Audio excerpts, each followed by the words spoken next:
You know, what happened? How did all of a sudden it go from this is guaranteed authentic from Goldin Auctions, we send it to our third-party authentication service, which nobody even knows. Okay, there's no name, there's no company given to that, there is none that exist. How did it go from that, okay, yeah, it's 100% good, to, okay, it's fraudulent? And how terrible it looks on a company, whether it's Goldin Auction or Dave & Adams. You know, what a mess. It's clear that they don't know their stuff, and when you're dealing with $20,000 items, you should be able to know your stuff, and it just gets me very annoyed. In a world full of Yu-Gi-Oh cards, grading, selling, buying, one card game remains supreme. One man has the insights you need to know. Watch and subscribe now. YugiohTube. What's up, YouTube? YugiohTube here, and if you hadn't checked the video about Goldin Auctions selling a potentially resealed LOB first edition box, please do see that part. This is part 2, where we find out that indeed it was tampered with. Again, I was very certain of this. I wouldn't have made a video if I wasn't certain of this, but indeed it looks like that the box had been tampered with and the transaction now canceled. Now, what they do with the box from now, I don't know. Was the box opened? Was the box just sent back to Dave & Adams? We don't know. So basically, long story short, if you hadn't seen the video, a box of First Ed LOB sold on Goldin Auctions for $16,800. I was very sus and skeptical of the item. I said probably this thing is going to be resealed. Turned out indeed that the transaction now is canceled between the buyer and Goldin Auctions. The buyer was also very concerned about the item as well. And here are some screenshots posted and provided by Instagram from the buyer, resolving the issue between him or her and Goldin Auctions, and also mentioning some very interesting things with Dave & Adams Card World. So, let's look at the first email here. Thank you to Ken Goldin and Goldin Auctions, co-signed by Dave & Adams Card World. Now, you were right about this item. Upon further review, this item was fraudulent, and therefore we voided the invoice. I'm sorry for this inconvenience. We appreciate your patience throughout the whole process. If you have any questions or concerns, please let me know. So again, buyer got the full refund, but actually I don't even think the buyer paid. I think the buyer was just questioning after the purchase if this was 100% legitimate, in which originally Goldin Auction said yes, this box was 100% legitimate, and we find out that indeed there is some tampering here. Now, this is the post from the buyer about Dave & Adams. Dave & Adams was the co-signer of this box, meaning Dave & Adams gave this box to Goldin Auctions to sell. Rumors were Dave & Adams tried to give this box to Heritage Auctions to sell, and Heritage said there's too many red flags here, doesn't pass our test, might be tampered with, might be resealed, but nonetheless they were able to squeeze it into Goldin Auctions. So it says Dave & Adams was the co-signer of the box that I listed on Goldin. The last message I got from them, did they know it? Was it a customer that gave them the box, or a scammer? Was it the person before? Main reason I didn't want to buy and then open a case. Buying sealed boxes isn't easy, especially if you plan to keep it in your collection. So here is, again, this is the buyer screenshot from Instagram. Here is the email from the gaming buyer and product manager of Dave & Adams Card World, some Joseph fellow.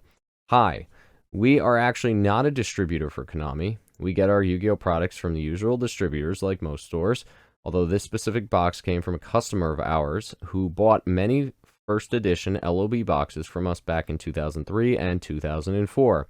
The second print glossies have the vertical seal, and first print wavies did not, folks. Dave & Adams Card World, one of the biggest, card icons in the industry, has no idea the difference between glossies and wavies, first print, second print, how they're packaged. What a mess. Okay, it's clear from that first paragraph that Dave & Adams has zero clue, or whoever's working at Dave & Adams has zero clue on what first edition wavy, first edition glossy, what came first, second print, all this stuff, how they're sealed. None of them have any idea, and somehow they were able to just give it to Goldin Auctions, a tampered box. Now, does that excuse Goldin Auctions? Absolutely not. Goldin Auctions should have never taken that box in the first place. They should have had better quality control and people inspecting the box in the first place. A high-end auction house, not a good look to be auctioning off a tampered product or a resealed product. Dave & Adams Card World, even a worse look, because now they're looking at these boxes and they look like a fool for co-signing this. So, again, let's look at this here. There's so much wrong with this first paragraph. The second print glossies. Okay, first of all, glossy originally was thought to be the second print run, the shiny, cardstock. And the wavies were originally thought to be the first print run. That is not the case. If anything, much more evidence and proof goes into saying that glossies came first. There's so many reasons why glossies came first, in my opinion. Nobody knows this for sure. There's no concrete evidence or emails from Konami either way, but I would say 95%. I'm 95% sure that glossy boxes and glossy cards were actually the first run of LOB, where the wavies were probably the second run. If not, the wavies were made at around the same time as the glossies. We don't know for 100% sure or certainty. We only know that first print and second print right now, there is no definitive. And if anything, the evidence goes towards glossy being the first print run, unlike wavies. People like wavy because they look more gritty and cool, but people don't understand that wavies very likely did not come first. For what it is. So, it's clear from this first paragraph, David Adams has no idea what they're even talking about. There's no expert working at David Adams that should be giving this to Goldin Auctions, that should be saying this with certainty that this is a non-tampered box. Goldin Auctions should have also seen this as well, so it's a mess. Second paragraph. Of note, Goldin sent the box out for authentication with a third-party examiner prior to the auction. That's a problem. Goldin Auctions, that's a huge problem. Because who is your who's your third-party examiner, Goldin Auctions? Anybody? Can anyone tell me who Goldin Auctions' third-party authenticator is? There is no such thing that we know of for the TCG. There's BBCE, which, guess what? Another scandal with them with the 86 Fleer that said that that was factory sealed just recently at the National for whatnot. That was tampered with. And now you have this nonsense saying, oh, we sent it to a third-party examiner. Who is the third party? Is it Steve Hart at BBCE? Who doesn't even know trading card games, as you saw with Pokemon and Yugioh?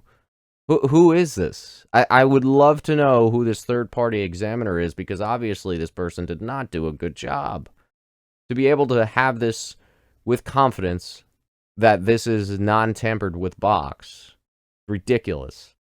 Also of note, the boxes in the photo and video are second print glossy. Again, you don't know your facts. Our second print glossy box also has the vertical seal. The box in the auction is first printing wavy. Again, so much wrong. There is no first, second print. If anything, first print was glossy and not wavy. So, nonetheless, the vertical seal, there's vertical seals in both of them. There should be. There was only one rumor that says, oh, I had a box of wavy that wasn't vertically sealed, that didn't have the flap on the bottom. But every box I've ever seen, every box I've ever talked to, except the majority, except of one person that claimed that without any sort of photo, which very well might be the case, but I don't have a photo to prove that. Every other box that I see, every other box that I've ever seen has a vertical flap, whether it's wavy or glossy. So it doesn't matter whether it's wavy or glossy. They should have that vertical flap on the bottom. And again, whoever this third-party authentication service is that Goldin uses stinks. I'm sorry, it stinks. We've reached out to Goldin. Are you intending to keep the box sealed indefinitely, or are you planning to crack it? Are you kidding me? First of all, why would they even say that? Are you planning to keep it sealed, or are you planning to crack it? Oh, maybe now we're getting a little nervous that, hey, we had our doubts about this box, but we were able to slip it into Goldin Auctions. We dodged a bullet, says David Adams. Are you kidding me? Are you absolutely kidding me? Why does it matter if he's going to, or she is going to keep it sealed, or going to crack it? Why does that matter? If you're David Adams, why are you even asking that question? Unless you had some doubt in your mind. It's absolutely ridiculous. Ridiculous. All right, we continue on. Here again is the box that says confirmed fraudulent. Sale's been canceled there. And okay, thank everyone in the process who helped in the Yu-Gi-Oh community. And there's the confirmation that the sale has been canceled and being a good sport. And then finally, that was it. So what do you think? I mean, I am just flabbergasted. I'm annoyed. I'm not happy at all about what I'm seeing in the community, because I see someone like David Adams, and this is, again, someone's opinion that turned out to be true, right? I said that this was potentially resealed and tampered with, and what happens, there's a problem. The only question left now is, how did they find out that indeed and confirm that it was fraudulent? Did they open the box?